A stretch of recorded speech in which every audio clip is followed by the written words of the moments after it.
All right, we continue my interview with President Trump for the full hour. Now, of course, this was right after his all-important meeting with President Xi as we continue our interview.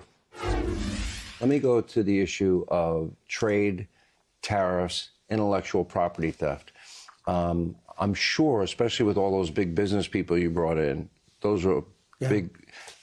Any progress you can report? Yeah, I mean, it is progress, but I also tell people that, I was on an interview with a very bad, stupid reporter. She works for CBS. You saw that 60 Minutes. Stupid person, just an average person. You could take anybody off the street and it'd be as good as she is, just very average. And she asked me a question. Yeah. She's talked about China and this and that they steal this and they steal that. And I said, yeah, we do it to them too. They spy on us. I said, we spy on them too, I guess, So some people thought that was cute. Other people said, you don't have to say that. I said, I sort of do.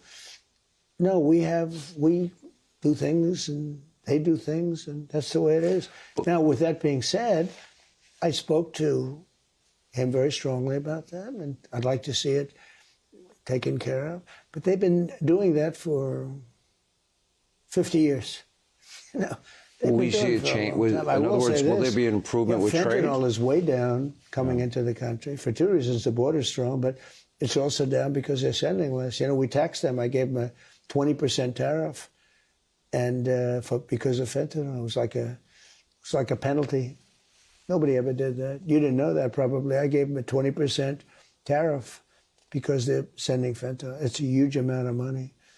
I actually said, the tariff is costing you $200 billion, and you make $200 billion, much less, a small percentage from the sale, I think, from the sale of the fentanyl. And so fentanyl is used for a lot of different reasons, but the bad reason probably outweighs the good. That fentanyl is used for a lot of, you go into fentanyl, it's used for a lot of different things, including operations, et cetera, et cetera. But it's been a disaster.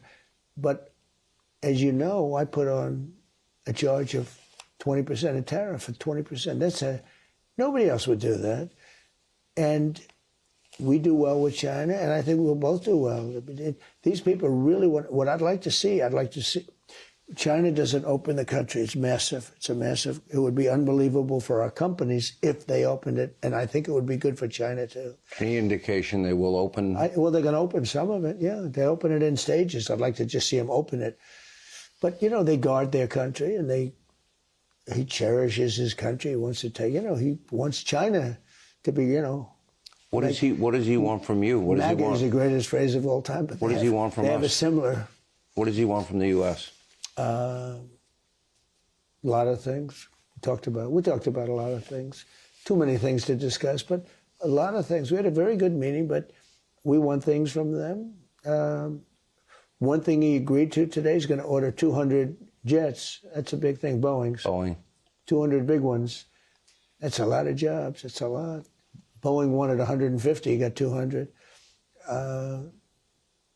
He said, I think it was a commitment. I mean, sort of like a statement, but I think it was a commitment. It's a great thing. It's a lot of jobs.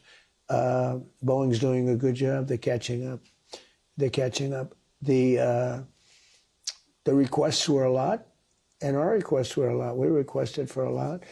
We have Visa, which is not allowed to trade, and they were there. It was a big company, and other companies are allowed to trade. And I said, what about letting Visa?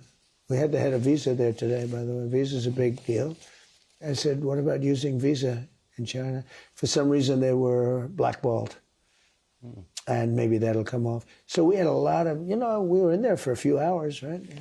Long time. Do you think you made progress? Did you feel like that the give and take? Sure, well, for example, you're not going to sign this big agreement after hours meeting, but do you feel the foundation was laid for great success? Better than last time. Last time we signed like 36 deals.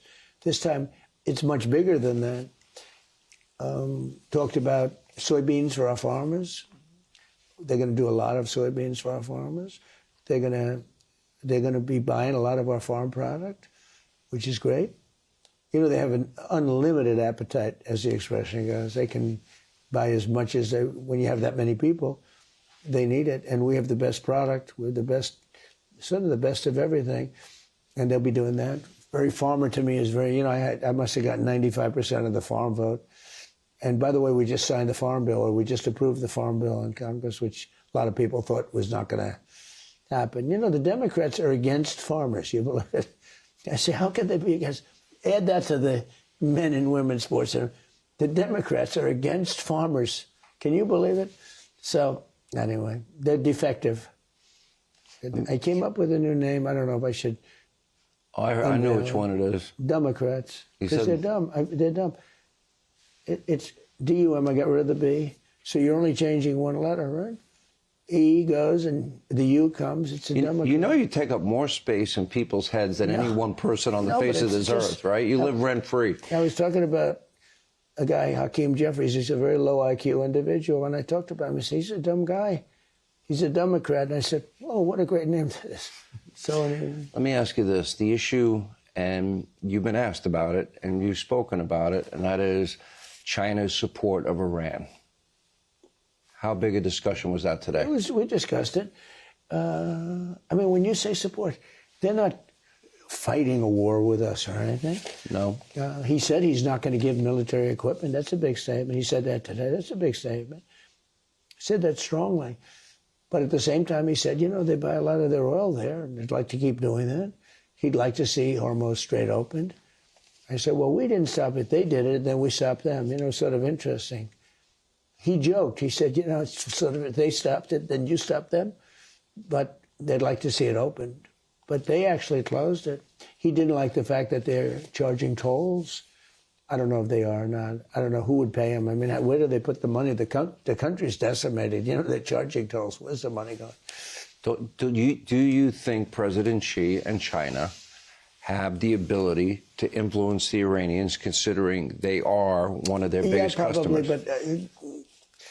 But look, he's not coming in with guns. He's not coming in with rifles. And not coming in shooting. You know, somebody said he's been very good.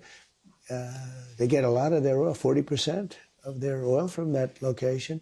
So what has happened, and one thing I think that we're going to make a deal on, they've agreed they want to buy oil from the United States. They're going to go to Texas. We're going to start sending Chinese ships to Texas and to Louisiana and to Alaska.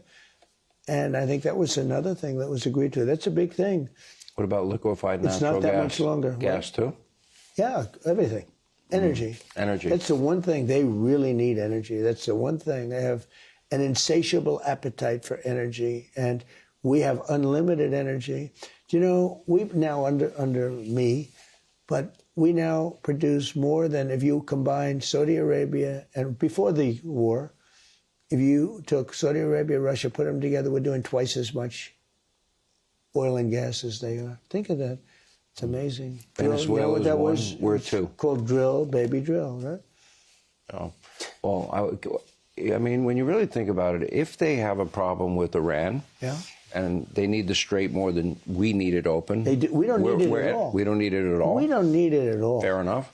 So, well, I mean, you could make the case, you know, like, why are we even... We're doing it to help Israel and to help Saudi Arabia and to help Qatar and UAE and, you know, Kuwait and other countries, Bahrain. It also helps China. And we're actually, I told them today, I said, you know, we're helping you. And we're helping you in another way because I don't think China wants Iran to have a nuclear weapon either.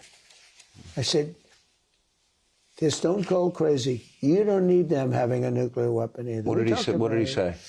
Well, he's not going to respond too much. He's a pretty cool guy.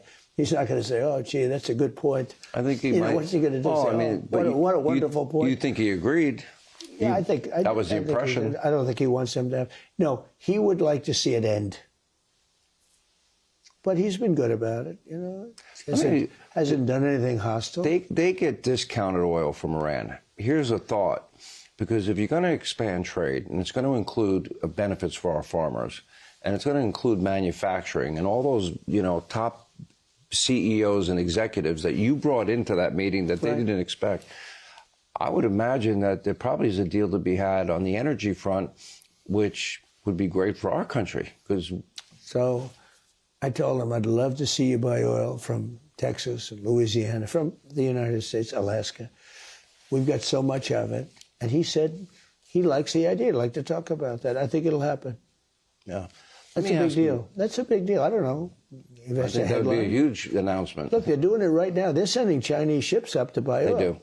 So we're doing, and I don't like talking about it because then the fake news media says, Trump doesn't talk about the fact that somebody's paying 2.5 from, I had it down to $1.85 in Iowa a gallon. So now it's $4, and it's going to not be long. And as soon as the war ends, it's going to go down to lower than it was before. It's going to be very quick. And, when I explain it to people, all you have to do is say, do you think Iran, they're crazy, should have a nuclear weapon? Everybody says no. I said, well, then you think I'm doing the right thing. And I have no choice.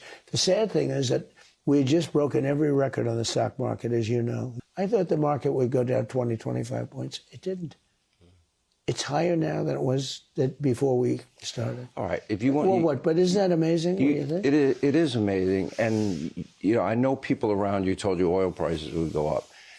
Okay. I had a conversation with you, and I asked you if I could bring this up. And I said, Mr. President, if you wanted to knock out Iran's economy, you could probably do it in under an hour. And you said to me, no, probably in 5 minutes. Yeah, very little time. That's what you said to me. And then I asked you. Well, we hit Carg Island, everything but the oil. We left that one little thing. I say, stay 50 yards away. And I said to General Raisin Kane, I said, General, how long will it take? He said, 4 or 5 minutes. I said, no, seriously, how long? I figured he'd say a day or 2 days, a week.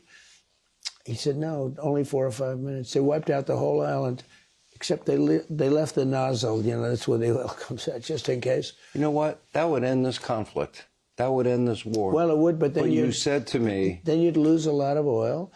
And I don't know. Look, right now, there's no oil coming out of Carg Island. None. Zero. They're going to cap those wells. People are finding other places to buy oil, like Texas.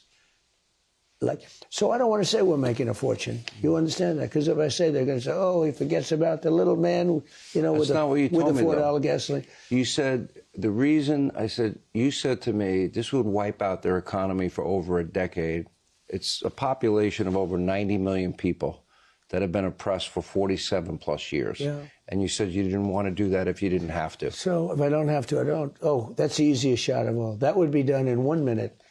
The island took 4 minutes. The only thing I said, leave 50 yards around. They wiped out everything. I mean, it's wiped out.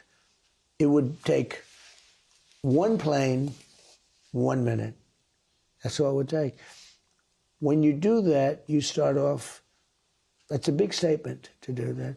Now, you also have bridges. You also have electric plants, which I think in many ways are worse because you can get the oil open faster than you can build a new bridge or build a new electric plant. But these guys should make a deal. I mean, only crazy people would not make a deal, but they should make a deal. And President Xi would like to see a deal made. He would like to see a deal made. And he did offer, he said, if I can be of any help at all, I would like to be of help. Because, he did say that. Yeah, he did say that. And look, anybody that buys that much oil has obviously got some kind of a relationship with him. But he said, I would love to be of help. If I could be of any help whatsoever, he'd like to see the Hormuz Strait open. He said, if I could be of any help whatsoever, I would like to help. What has complicated things probably the most is the top 3-tier leadership is wiped out. It's gone. Now you have a fractured leadership. Yeah, but I think we have people that are leaders. I think they're much better than, I think they're much more reasonable. If you talk about regime change, that's the ultimate. No, I said, that is serious regime change, right?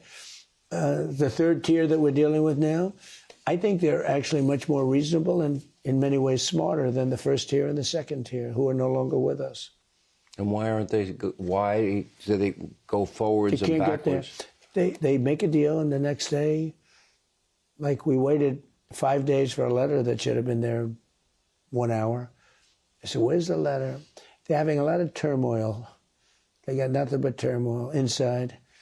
And it's an amazing phenomenon. Nobody wants to be the president. It's like, They say, who wants to be president of Iran? Anybody want to be president? Everyone said, I don't want to be president. But I've known you long enough to know you don't have infinite patience.